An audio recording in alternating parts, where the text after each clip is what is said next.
welcoming you all in this new series, 3 Wednesdays for Your Child.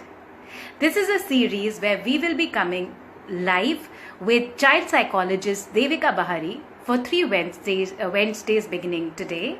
And later we will upload this live on YouTube channel Neha Goyal Shreem Reading as well, which is NEHAAGOYAL Shreem Reading. So you can watch the rerun of it on the YouTube channel.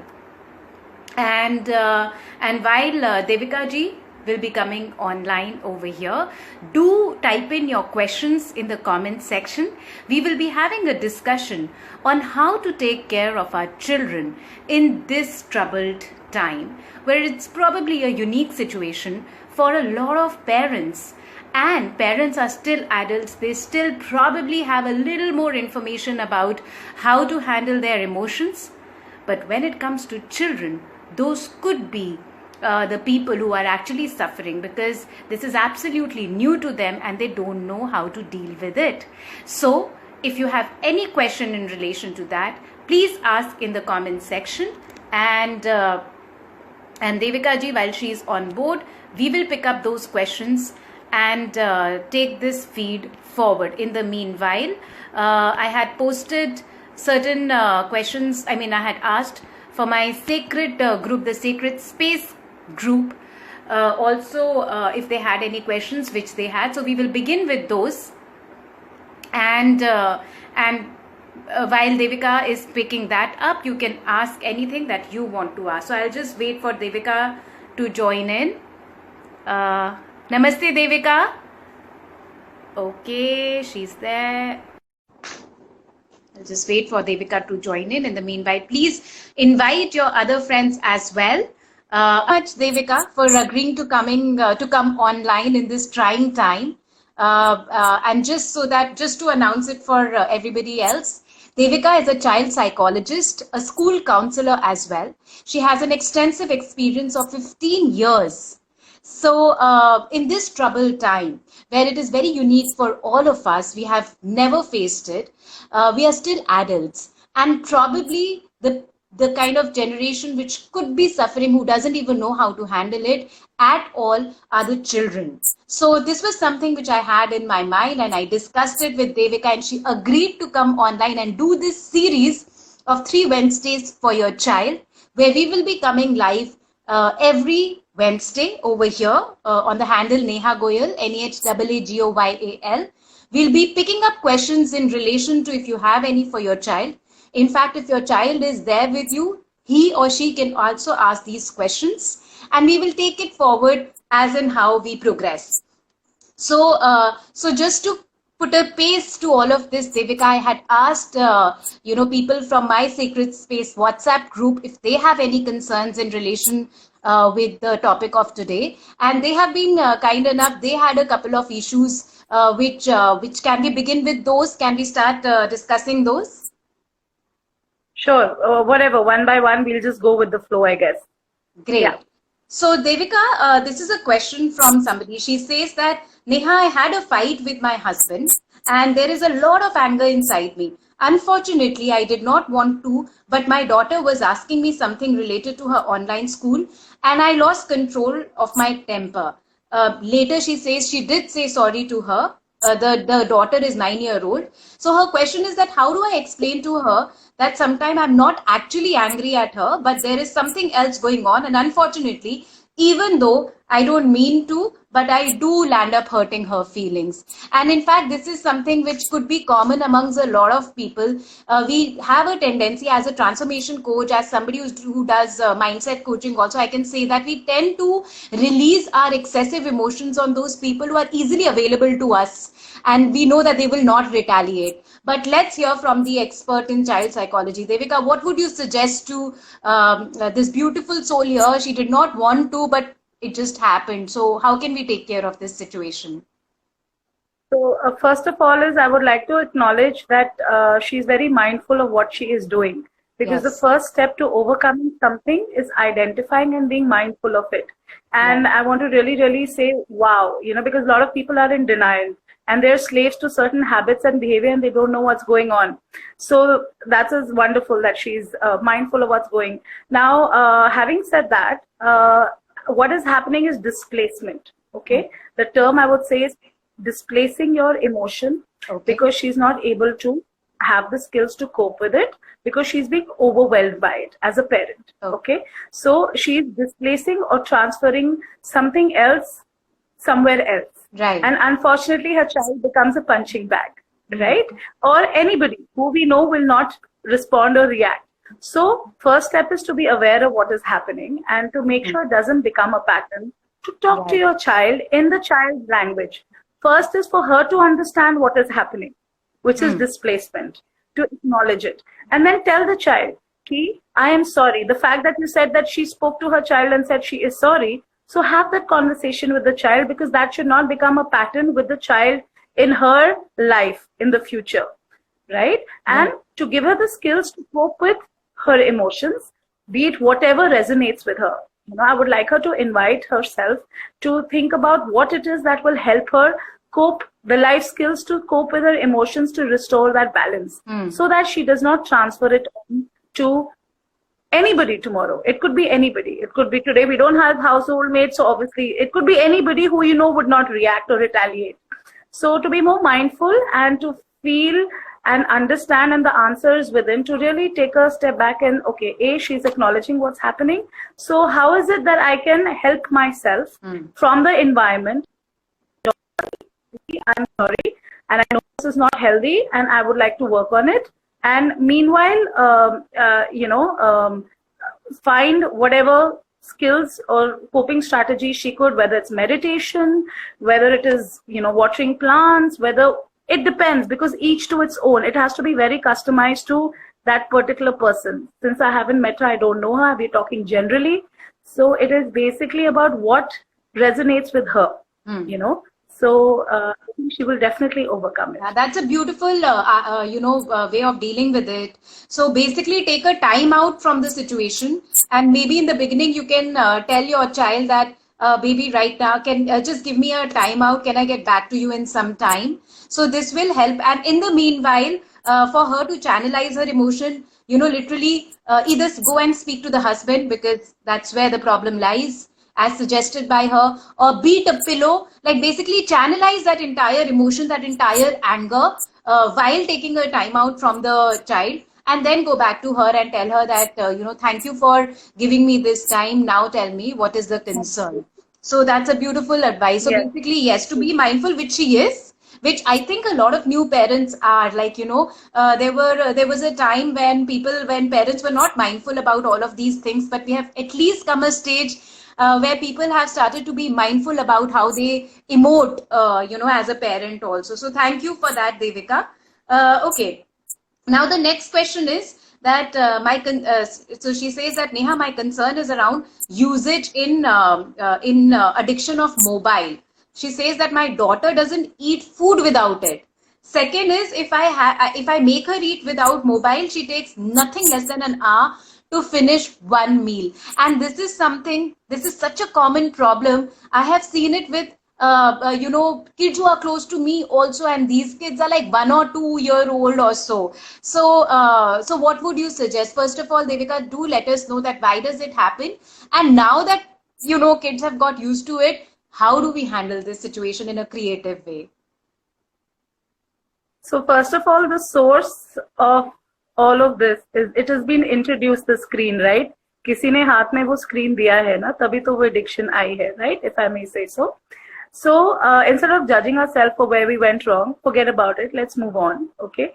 And so now what do? We are stuck in this situation. So we have to put on our thinking hats, because a 2-year-old child, because I have grown up with my own niece, bringing her up. Hello? Yeah, sorry. Can you hear me? Your voice was breaking, but now it is fine, I guess. Now it's fine. Okay. So coming back to the question of how to engage your child in a meal, we were brought up knowing and being taught that a family that eats together will stay together, right? Right. And now, okay, I understand maybe people are busy and we're looking for shortcuts where we just want to quickly finish the meal. So whatever that shortcut is, we resort to that particular option, be it screen time, be it anything. And I understand, it is a shortcut. So let's accept the fact that there are no shortcuts to something which should be mindful again and beautiful. A meal, I remember my father helping me, telling me, okay, let's lay the table together. Let's every day a new way of laying the napkins, the different crockery, or, engage the child in whatever that child, having a menu like you have in the restaurant. So now we're not social. So it's okay. Make a creative menu. Ask mama what's for dinner. And let's put some beautiful drawing and art and craft on it. Just let the child will lead you. Have a suggestion box. How can you make it more fun? A napkin can be folded so many ways. A fork and knife can be laid so many ways, and so can a table. And everything is out there on Google. I know you don't have the time, or maybe, but you just Google it, you YouTube it, different ways of folding a napkin. Just simple things can be so magical. The magic and the connection is in all the simple things. Correct.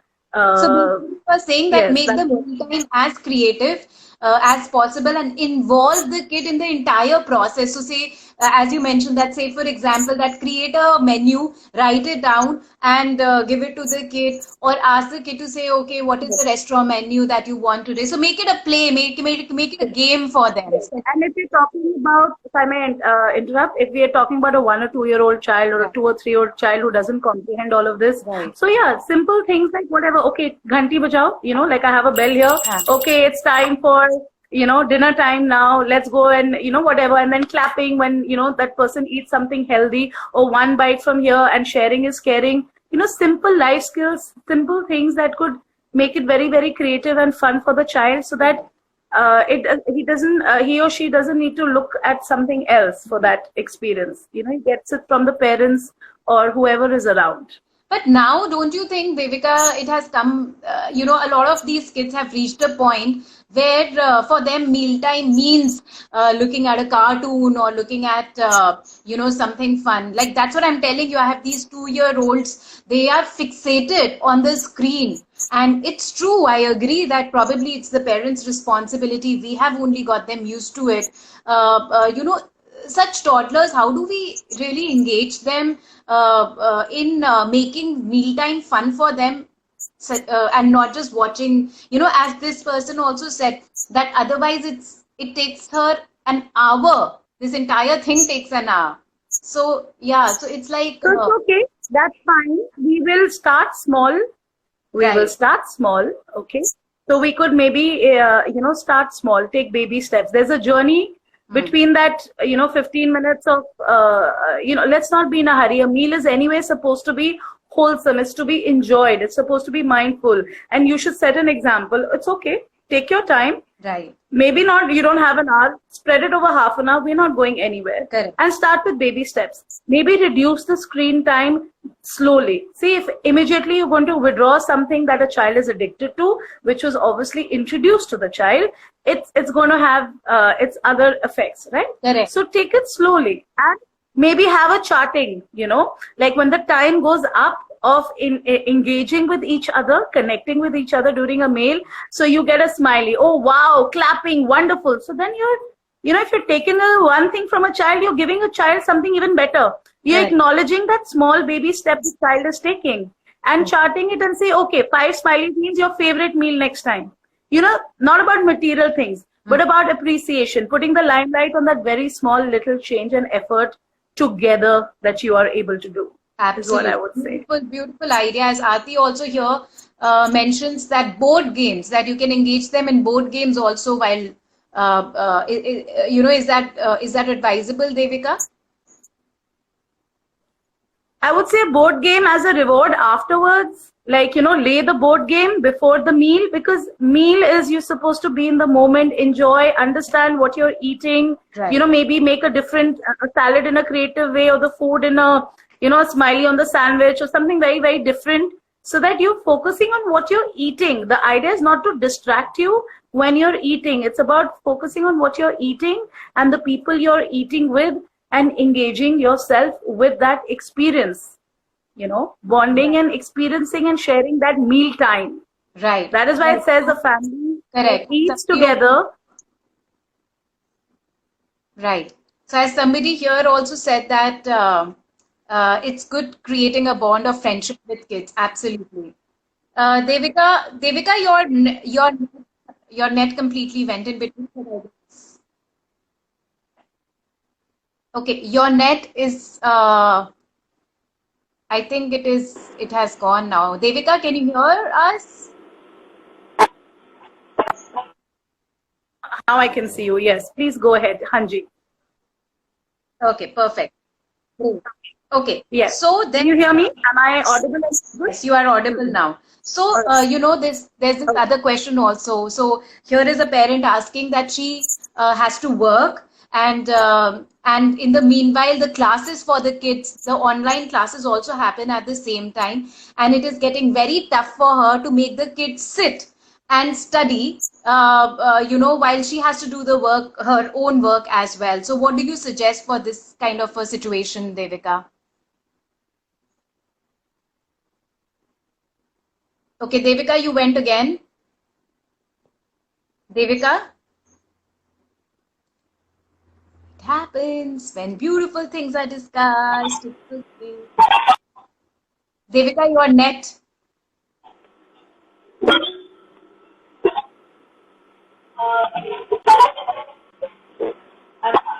sorry.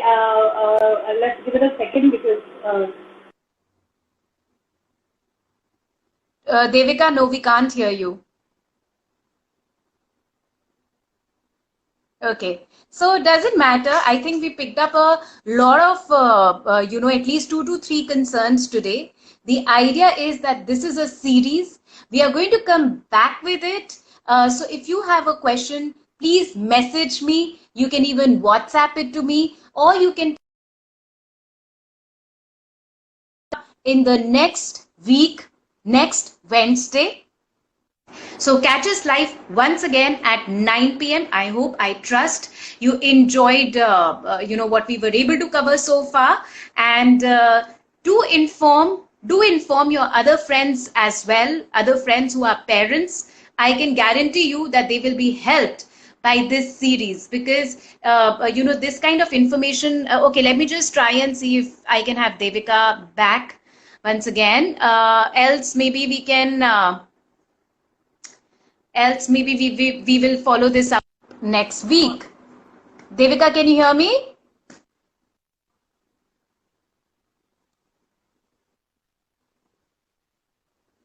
Devika?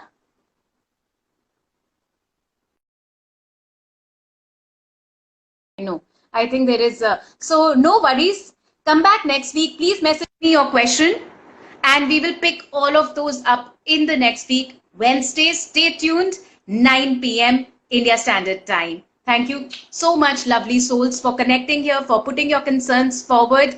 And Devika cares, I care, we all care, and we will come back next Wednesday at 9 p.m. Until then, Namaskar, Radhe Radhe. And before I leave, you can watch the recording of this video on my YouTube channel, Neha Goyal Stream Reading, NEHAAGOYAL Stream Reading. So if you missed out on any of the things which was discussed today, you can watch the replay over there. I will be posting it soon. Bye bye. Take care.